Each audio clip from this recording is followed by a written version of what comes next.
Hello, I'm Edward Tart, ex-Catholic priest for 5 years in early adulthood, now an atheist, which simply means that I now find no credible evidence for the existence of any God.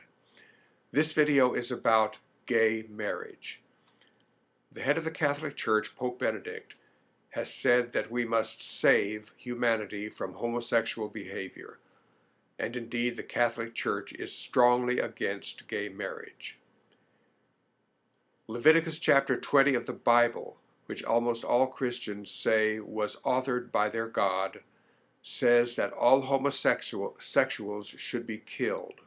Accordingly, the vast majority of fundamentalist Christians, Protestant Christians, are strongly against gay marriage. Islam prohibits homosexuality and accordingly is strongly against gay marriage. My position is that they are wrong, all of them. And in the rest of this video, I want to support my position in this way. I turn to the marvelous website friendlyatheist.com. Recently, the Friendly Atheist posted a video file of an MSNBC commentary by Keith Olbermann, originally broadcast in November 2008. The Friendly Atheist says that he finds this commentary just as powerful and relevant today as it was then. I invite you to watch it with me now. Tonight, as promised, a special comment on the passage last week of Proposition 8 in California, which rescinded the right of same-sex couples to marry and tilted the balance on this issue from coast to coast. Some parameters as preface. This isn't about yelling, and this isn't about politics, and this isn't really just about Prop 8. And I don't have a personal investment in this. I'm not gay. I am distrained to think of one member of even my very extended family who is. I have no personal stories of close friends or colleagues fighting prejudice that still pervades their lives. And yet, to me, this vote is horrible. Horrible. Because this isn't about yelling, and this isn't about politics. This is about the human heart. And if that sounds corny, so be it. If you voted for this proposition or you support those who did or the sentiment they expressed, I have some questions because truly, I do not understand. Why does this matter to you? What is it to you? In a time of impermanence and fly-by-night relationships, these people over here want the same chance at permanence and happiness that is your option. They don't want to deny you yours. They don't want to take anything away from you. They want what you want, a chance to be a little less alone in the world. Only now you are saying to them, no, you can't have it on these terms. Maybe something similar if they behave, if they don't cause too much trouble. You'll even give them all the same legal rights, even as you are taking away the legal right which they already had. A world around them still anchored in love and marriage, and you're saying, no, you can't marry. What if somebody passed a law that said you couldn't marry? I keep hearing this term, redefining marriage. If this country hadn't redefined marriage, black people still couldn't marry white people. 16 states had laws on the books which made that illegal in 1967. 1967. The parents of the president-elect of the United States could not have married in nearly one-third of the states of the country their son grew up to lead. But it's worse than that. If this country had not redefined marriage, some black people still couldn't marry other black people. It is one of the most overlooked and cruelest parts of our sad history of slavery. Marriages were not legally recognized if the people were slaves. Since slaves were property, they could not be legally husband and wife, nor mother and child. Their marriage vows were different. Not until death do you part, but until death or distance do you part. Marriages among slaves were not legally recognized. You know, just like marriages today in California are not legally recognized if the people are gay. And uncountable in our history are the number of men and women forced by society into marrying the opposite sex in sham marriages or marriages of convenience or just marriages of not knowing.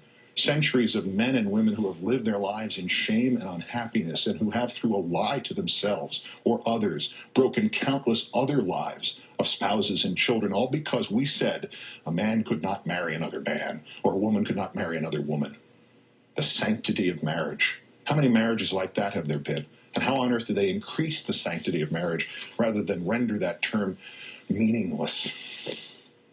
What is this to you? Nobody is asking you to embrace their expression of love. But don't you as human beings have to embrace that love? The world is barren enough. It is stacked against love and against hope and against those very few and precious emotions that enable us, all of us, to go forward.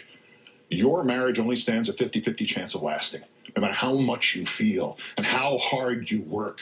And here are people overjoyed at the prospect of just that chance and that work just for the hope of having that feeling. With so much hate in the world, with so much meaningless division and people pitted against each other for no good reason, this is what your religion tells you to do? With your experience of life and this world and all its sadnesses, this is what your conscience tells you to do? With your knowledge that life, with endless vigor, seems to tilt the playing field in which we all live in favor of unhappiness and hate, this is what your heart tells you to do? You want to sanctify marriage? You want to honor your God and the universal love you believe he represents? Then spread happiness. This tiny symbolic, semantical grain of happiness. Share it with all those who seek it. Quote me anything from your religious leader or book of choice telling you to stand against this. And then tell me how you can believe both that statement and another statement, another one which reads only, do unto others as you would have them do unto you. You are asked now by your country, perhaps by your creator, to stand on one side or another. You are asked now to stand not on a question of politics, not a question of religion, not on a question of gay or straight. You are asked now to stand on a question of love. All you need to do is stand and let the tiny ember of love meet its own fate. You don't have to help it. You don't have to applaud it. You don't have to fight for it. Just don't put it out. Just don't extinguish it. Because while it may at first look like that love is between two people you don't know and you don't understand, and maybe you don't even want to know, that love is in fact the ember of your love for your fellow person. Just because this is the only world we have and the other guy counts too. This is the second time I have found myself in 10 days concluding by turning to, of all things, the closing plea for mercy by Clarence Darrow in a murder trial. But what he said fits what is really at the heart of all of this. He said, I was reading last night of the aspiration of the old Persian poet Omar Khayyam. This is what he told the judge. It appealed to me as the highest that I can vision. I wish it was in my heart. I wish it was in the hearts of all. So I be written in the book of love. I do not care about that book above. Erase my name or write it as you will. So I be written in the book of love. Good night and good luck.